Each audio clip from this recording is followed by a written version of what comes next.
Hello, hello dears. So welcome to my new video. ഞാൻ എപ്പോഴും വിചാരിക്കുന്നൊരു കാര്യമാണ്, അതായത് ഞാൻ മനസ്സിലിങ്ങനെ വിചാരിക്കും ഒരു വീഡിയോ ചെയ്യണം, ഓൺ വോയിസിൽ ഇങ്ങനെ എക്സ്പീരിയൻസ് ഷെയർ ചെയ്യുക, അങ്ങനെ ഓരോന്നായിട്ട്. പക്ഷെ എപ്പോഴും നടക്കാറില്ല കേട്ടോ.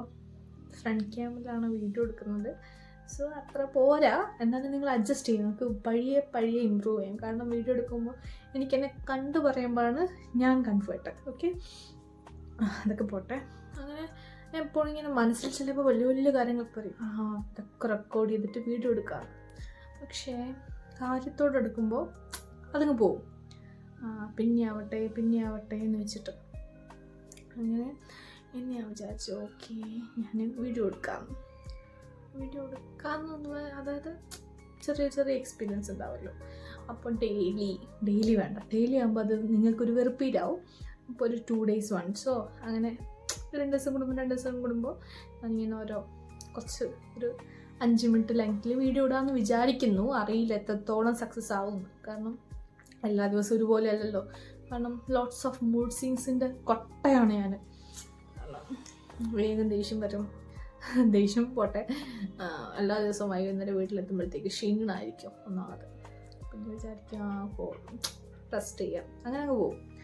ഇപ്പം തന്നെ 6:25 ആയിട്ടോ വൈകുന്നേരം.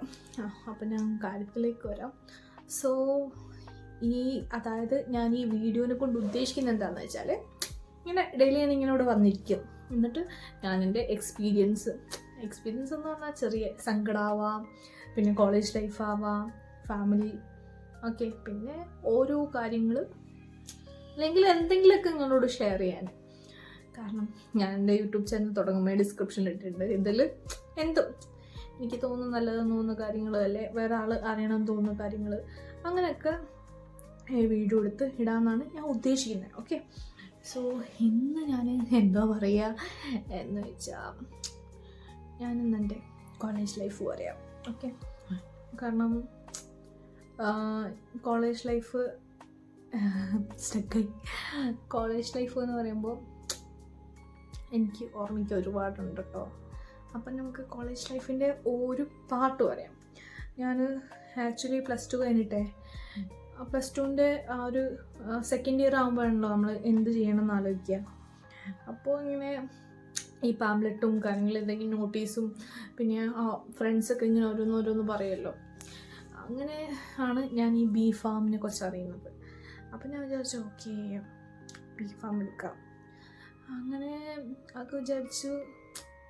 പിന്നെയും ആരെങ്കിലുമൊക്കെ സപ്പോർട്ടായി വേണ്ടേ. അപ്പം കേരളത്തിലുള്ള കുറേ നോക്കിയപ്പോൾ ഒന്നും നടന്നില്ല. പിന്നെ എനിക്ക് പുറത്തു പോയി പഠിക്കാനാണ് ആഗ്രഹം.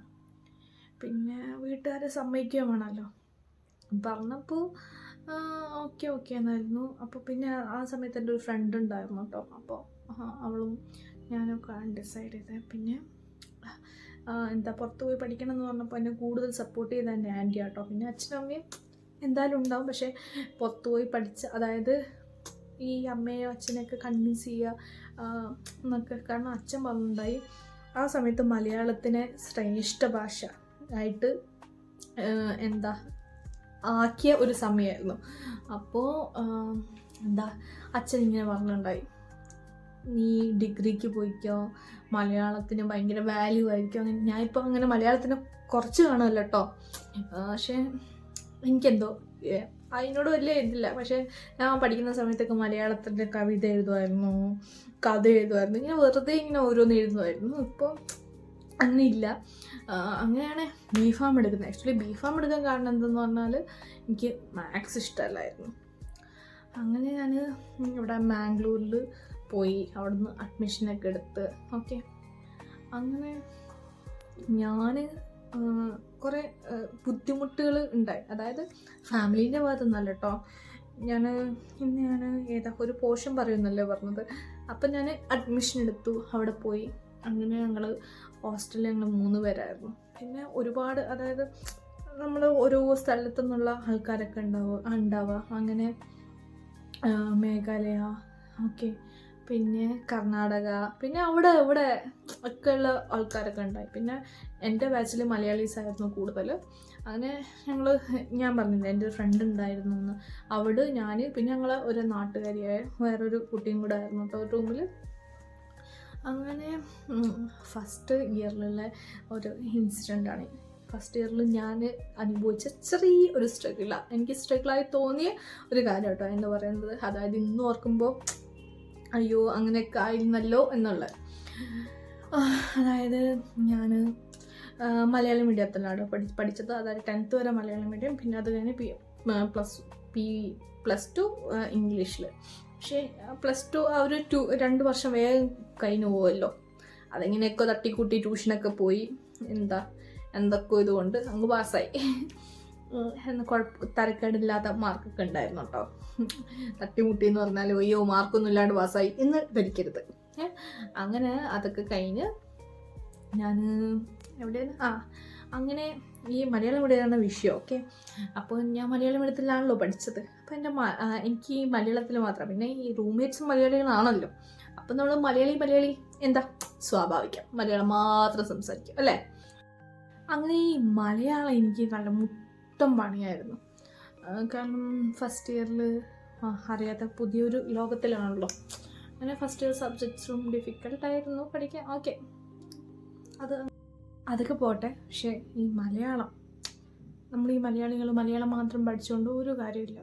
നമ്മളെന്തെങ്കിലും പഠിക്കുന്ന സമയത്തായാലും, അതായത് ഇപ്പം എല്ലാവർക്കും അറിയാം, പക്ഷേ എങ്കിലേ എന്നാലും ഞാൻ ഇപ്പോൾ കാണുന്നുണ്ട് ഇംഗ്ലീഷ് മീഡിയത്തിലൊക്കെ ആയിരിക്കും പഠിച്ചത്. പക്ഷേ എങ്കിൽ ഇവിടെ വരുമ്പോൾ ഒരു ഇംഗ്ലീഷ് പറയാനുള്ളൊരു കോൺഫിഡൻസ് ഉണ്ടാവില്ല. ഓക്കെ, എനിക്കിപ്പോൾ ഹിന്ദി ഒന്നും അറിയില്ല കേട്ടോ. എനിക്ക് ഹിന്ദി പഠിക്കണം എന്നുണ്ട്. അതൊക്കെ പോട്ടെ, എല്ലാം പോട്ടെ എന്ന് പറഞ്ഞു വിടുക. അപ്പോൾ കാര്യം എന്താണെന്ന് പറഞ്ഞാൽ, നമുക്ക് ലാംഗ്വേജ് അറിയെങ്കിൽ പോലും നമുക്ക് സംസാരിക്കാൻ വേണ്ടുന്ന ഒരു കോൺഫിഡൻസ് വേണം. ഞാൻ മഹാബുധമായിരുന്നു തന്നെ. അങ്ങനെ എനിക്ക് അതായത് ഞാനിങ്ങനെ ഇംഗ്ലീഷ് പഠിച്ചതെന്ന് പറഞ്ഞാൽ, ഞാൻ ഫസ്റ്റ് ഇയർ അവരുടെ മലയാളീസിൻ്റെ കൂടെ അല്ലേ. അങ്ങനെ അവർ സെക്കൻഡ് ഇയർ ആയപ്പോൾ PG പോയി. പിന്നെ എൻ്റെ അച്ഛൻ അന്ന് വിട്ടില്ല. അച്ഛൻ വന്ന് PG ഒക്കെ നോക്കി അച്ഛൻ സാറ്റിസ്ഫൈഡ് അല്ലാത്തതുകൊണ്ട് അച്ഛൻ വിട്ടില്ല. അച്ഛൻ പറഞ്ഞു ഹോസ്റ്റലിൽ തന്നെ 4 കൊല്ലം നിൽക്കുക അങ്ങനെ ഇങ്ങനെയെന്നൊക്കെ പറഞ്ഞു. പിന്നെ നല്ല മോളല്ലേ, അന്ന് എതിർത്തൊന്നും പറഞ്ഞില്ല. അങ്ങനെ 4 കൊല്ലം ഹോസ്റ്റലിലായിരുന്നു. അപ്പോൾ എനിക്ക് തോന്നി എവിടെ പോവും, അതായത് അവർ പോയാൽ റൂമിൽ വേറെ ഏതോ റൂമിലേക്ക് പോകണം ഞാൻ. അപ്പോൾ ഇങ്ങനെ ആലോചിച്ചു ഇനി അങ്ങോട്ടേക്ക് പോവുക. അങ്ങനെ ഞാൻ തന്നെ റിക്വസ്റ്റ് ചെയ്തു വാർഡനോട്, പ്രിൻസിപ്പളോട്, അങ്ങനെ എല്ലാവരോടും. അതായത് എനിക്കിങ്ങനെ മേഘാലയൻസിൻ്റെ റൂമിൽ നിൽക്കണം. അങ്ങനെ ഞാൻ മേഘാലയ സൂപ്പർ ആയിരുന്നു കേട്ടോ. ഒരു 2 പേരുടെ റൂമിലേക്ക് പോയി. പേരൊന്നും ഞാൻ പറയുന്നില്ല. ഓക്കെ, അങ്ങനെ ഈ വീഡിയോ കാണുന്ന എന്നെ അറിയുന്നവർക്കറിയാം. ഓക്കെ, അങ്ങനെ ഈ എന്താ പറയുക, ഒരു കാര്യം ഫ്രെയിം ചെയ്തിട്ട് എങ്ങനെയാണ് പറയേണ്ടതെന്ന് പോലും എനിക്കറിയില്ലായിരുന്നു. അതായത് നമ്മളിങ്ങനെ കണക്ട് ചെയ്ത് പറയണ്ടേ ഇംഗ്ലീഷ് ആകുമ്പോൾ ഒരു അത്യാവശ്യം. അതായത് നമ്മളെങ്ങനെയാണ് ഞാൻ പോട്ടെ എന്നല്ല, അതായത് ഒരു കാര്യം എനിക്ക് ഫ്രെയിം ചെയ്ത് പറയാൻ അറിയില്ലായിരുന്നു കേട്ടോ. അതെനിക്ക് പ്രൗഡായിട്ട് ഞാൻ പറയുക. അങ്ങനെ അവരോട് സംസാരിക്കാൻ തുടങ്ങി. കാരണം പിന്നെയുള്ള 3 വർഷം അവരോടാണ്. അങ്ങനെ ആ 3 വർഷം കടന്ന് അപ്പോൾ കുറച്ച് ഇമ്പ്രൂവ് ആയിട്ടോ. അപ്പോൾ ഇങ്ങനെ പഠിക്കണം എന്നുള്ള ത്വര വന്നിട്ട് അങ്ങനെ ഇങ്ങനെ അവൾ ഈ ഓരോ ഫിലിംസൊക്കെ കാണുമ്പോൾ ഈ സബ് ടൈറ്റിൽസ് നോക്കാൻ തുടങ്ങി. ഈ ഓരോരോ വേറെ ലാംഗ്വേജ് മൂവിയാണോ എന്നൊക്കെ തുടങ്ങി. പിന്നെ മൂവിനേക്കാളും അവരോടുള്ള കോൺവെർസേഷൻ. ഞാൻ പണ്ട് വെക്കേഷനൊക്കെ വരുമ്പോൾ വീട്ടിലിരുത്തിപ്പിക്കലേ ഇല്ലായിരുന്നു. ഏതെങ്കിലും സ്പോക്കൺ ഇംഗ്ലീഷ്, മറ്റേ കോഴ്സ് എന്നൊക്കെ പറഞ്ഞു പോകുമായിരുന്നു. പക്ഷെ അതൊക്കെ വെറുതെയാണ്. നമ്മൾ ഇംഗ്ലീഷ് പഠിക്കണമെങ്കിൽ, അതായത് എൻ്റെ അഭിപ്രായത്തിൽ, ഓക്കെ, നമ്മൾ പറഞ്ഞു തന്നെ സംസാരിക്കണം, അങ്ങോട്ടും ഇങ്ങോട്ടും പറഞ്ഞു തന്നെ. അല്ലാണ്ട് നമുക്ക് ആ ഒരു സാധനം കിട്ടൂല. ഓക്കെ, അങ്ങനെ അപ്പോൾ എവിടെയായിരുന്നു മറന്നുപോയി, എവിടെയായിരുന്നപ്പാ. അങ്ങനെ ഈ ഇംഗ്ലീഷ് അവരുടെ മേഘാലയൻസിൻ്റെ കൂടെ നിന്ന് അങ്ങനെ പഠിച്ചു. അങ്ങനെ ആക്ച്വലി ഞാൻ BPharm പഠിക്കാനാണ് വന്നത്. MPharm ചെയ്യുന്ന എൻ്റെ സ്വപ്നത്തിൽ പോലും ഞാൻ വിചാരിച്ചില്ല. പക്ഷേ കുറേ പേര് MPharm ചെയ്യുന്ന എനിക്ക് ഒരു അതുണ്ടായി. ഒരു അയാത്ത് എന്ന് പറഞ്ഞാൽ എന്താ, നമുക്ക് മനസ്സിലുണ്ടാവില്ലേ ഇവള് അല്ലെ അവൻ എംഫാം ചെയ്യും, ഭയങ്കര എത്തും. അങ്ങനെ ഞാൻ വിചാരിച്ച പലരും എംഫാം ആയിട്ടില്ല. അതിൽ എനിക്ക് ഭയങ്കര സങ്കടമുണ്ട്. അങ്ങനെ ഞാൻ എംഫാം കഴിഞ്ഞു. ആദ്യമായിട്ട് ഇൻ്റർവ്യൂവിന് പോയത് കേരളത്തിലുള്ള ഒരു കോളേജിലാണ്. അവിടെ എനിക്ക് ആദ്യത്തെ ഇൻ്റർവ്യൂ ഭയങ്കര പേടിയായിരുന്നു. അവിടെ ഓൺ ദ സ്പോട്ടായിരുന്നു ഒരു ടോപ്പിക്ക് എന്നിട്ട് ക്ലാസ് എടുക്കാനും പറഞ്ഞു.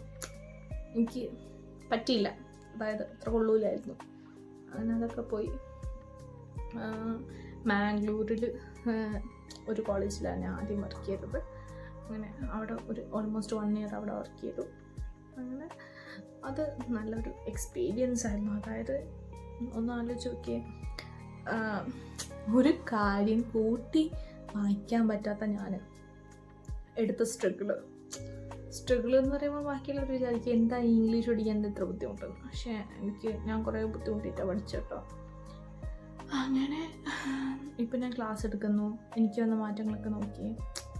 അതായത് ഈവൻ പഠിത്തത്തിലായാലും എനിക്ക് നമ്മളെല്ലാം തികഞ്ഞവരല്ലല്ലോ. അങ്ങനെ കുറേ പേര് ഹെൽപ്പ് ചെയ്തിട്ടുണ്ട് കേട്ടോ. കാരണം നമുക്ക് ഇഷ്ടപ്പെട്ട ഒരാൾ പറഞ്ഞു തരുമ്പോൾ മനസ്സിലാക്കി, എന്നെ സംബന്ധിച്ചുള്ള ഒരു കാര്യം മനസ്സിലാക്കി പഠിച്ചാൽ എൻ്റെ ഉള്ളിൽ പോകും.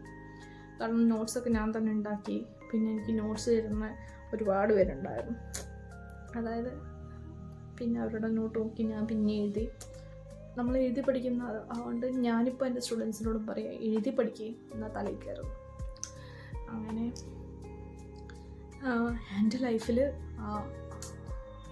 ഞാൻ റൂം ഷിഫ്റ്റ് ചെയ്തല്ലോ ഹോസ്റ്റലിൽ. അതാണ് എൻ്റെ ലൈഫിലെ നല്ലൊരു ഞാൻ എന്തെങ്കിലും ഗെയിൻ ചെയ്തിട്ടുണ്ടെങ്കിൽ അതാ. അല്ലെങ്കിൽ ഈ മലയാളീസിനോട് ഞാൻ പ്രത്യേകിച്ചൊന്നും ഞാൻ ഗെയിൻ ചെയ്തില്ലായിരുന്നു.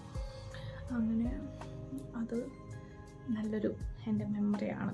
സോ നമ്മൾ അവിടെ പോയാലും നമ്മുടെ ഹാപ്പിനെസ്സും നമ്മുടെ സറൗണ്ടിങ് ആരൊക്കെ ഉണ്ടോ എന്നൊന്നും നമ്മൾ ഡിപ്പെൻഡ് ചെയ്ത് നിൽക്കാൻ പാടില്ല. നമ്മൾ ഒരാളെ ഡിപ്പെൻഡ് ചെയ്താലേ അവർ പോകുമ്പോൾ നമുക്ക് ഭയങ്കര സങ്കടമായിരിക്കും. എനിക്ക് നല്ല സങ്കടം ഉണ്ടായിട്ട് ആക്ച്വലി അവരോട് ഞാൻ ഇതുവരെ പറഞ്ഞിട്ടില്ല, എന്നാൽ ഇപ്പം പറയാം. കാരണം അവർ PGയിലേക്ക് പോകാമെന്ന് പറഞ്ഞ സമയത്ത് ഞാൻ കുറേ പൊട്ടിക്കരഞ്ഞിട്ടുണ്ട്. സങ്കടമായിരുന്നു, അയ്യോ ഞാൻ എന്ത് ചെയ്യും, എൻ്റെ വീട്ടിൽ നിന്ന് വിടുന്നില്ലല്ലോ എന്നൊക്കെ. പക്ഷെ അവർ പോയതുകൊണ്ടാണ് പിന്നെ അവർ മേഘാലയയിലുള്ള 2 പേരുടെ റൂമിൽ പോകാനും അവരോട് താമസിക്കാനും. പിന്നെ അവർ പോയപ്പോൾ എൻ്റെ ഫ്രണ്ട്സ്, അങ്ങനെ നമ്മൾ ഫ്രണ്ട്സ് എന്ന് വിചാരിക്കുന്നവരൊക്കെ പോയി. ഇങ്ങനെ ഈ ട്രെയിനിങ് ഇങ്ങനെ സ്ട്രെയിറ്റ് തന്നെ പോകുമെന്ന് വിചാരിച്ചിട്ടാണ് പോയത്. പക്ഷെ ട്രെയിനിങ് ഇങ്ങനെ പാളൊക്കെ തെറ്റി, അതായത് റാക്കുമാർ പോയി, കുറേ എവിടെയൊക്കെയോ പോയി, ആരൊക്കെയോ വന്നു, ഏതൊക്കെയോ സ്റ്റോപ്പിൽ ഇറങ്ങി. ഒട്ടും കൂടെ ഉണ്ടാവുമെന്ന് വിചാരിക്കാത്തവർ ഇപ്പം കൂടെ ഉണ്ട് ഇപ്പോഴും. അതൊക്കെ അങ്ങനെ കുറേ ഞാൻ എവിടേക്കോ തുടങ്ങി എവിടെയൊക്കെ നിർത്തി അല്ലേ. പക്ഷേ ബേസിക് കാര്യം എന്താണെന്ന് പറഞ്ഞാൽ നമ്മൾ ഇതിൽ നിന്ന് ഞാൻ പറയാൻ ഉദ്ദേശിച്ച കാര്യം എന്താന്ന് വെച്ചാൽ നമ്മൾ ആരെയും ഡിപ്പെൻഡ് ചെയ്യാൻ പാടില്ല. നമ്മൾ എനിക്ക് സർവൈവ് ചെയ്യാൻ പറ്റും, എനിക്ക് വേണ്ടി എന്ത് നമ്മൾ ചെയ്യുന്നുണ്ട്, എനിക്ക് വേണ്ടി എനിക്ക് എന്തായാലും ചെയ്യണം. അപ്പോൾ ഇപ്പം നോക്കിയപ്പോൾ ആരെങ്കിലും പഠിക്കാൻ പോകുന്നുണ്ടെങ്കിൽ നമ്മൾ അച്ഛൻ്റെ അമ്മേൻ്റെ പൈസയൊക്കെയാണല്ലോ പോകുന്നത്. അപ്പോൾ നമ്മൾ ആലോചിക്കണം, അവർ പൈസയൊക്കെ മുടക്കുന്നുണ്ട്, അപ്പോൾ ഞാൻ എന്തോ നേടണം, ഞാൻ നന്നായി കാണാനാണ് അവർ ഇതൊക്കെ ചെയ്യുന്നതെന്നുള്ളത്. അപ്പോൾ വീഡിയോ കാണുന്ന ഈ പഠിക്കുന്ന പിള്ളേരാണെങ്കിൽ ആലോചിക്കുക, നമ്മൾ പഠിക്കണം, വേറെ ഓപ്ഷൻ ഇല്ല.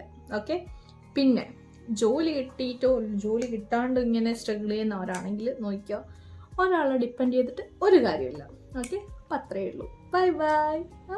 വേറൊരു വീഡിയോ ആയിട്ട് മറ്റൊരു ദിവസം കാണാം കേട്ടോ.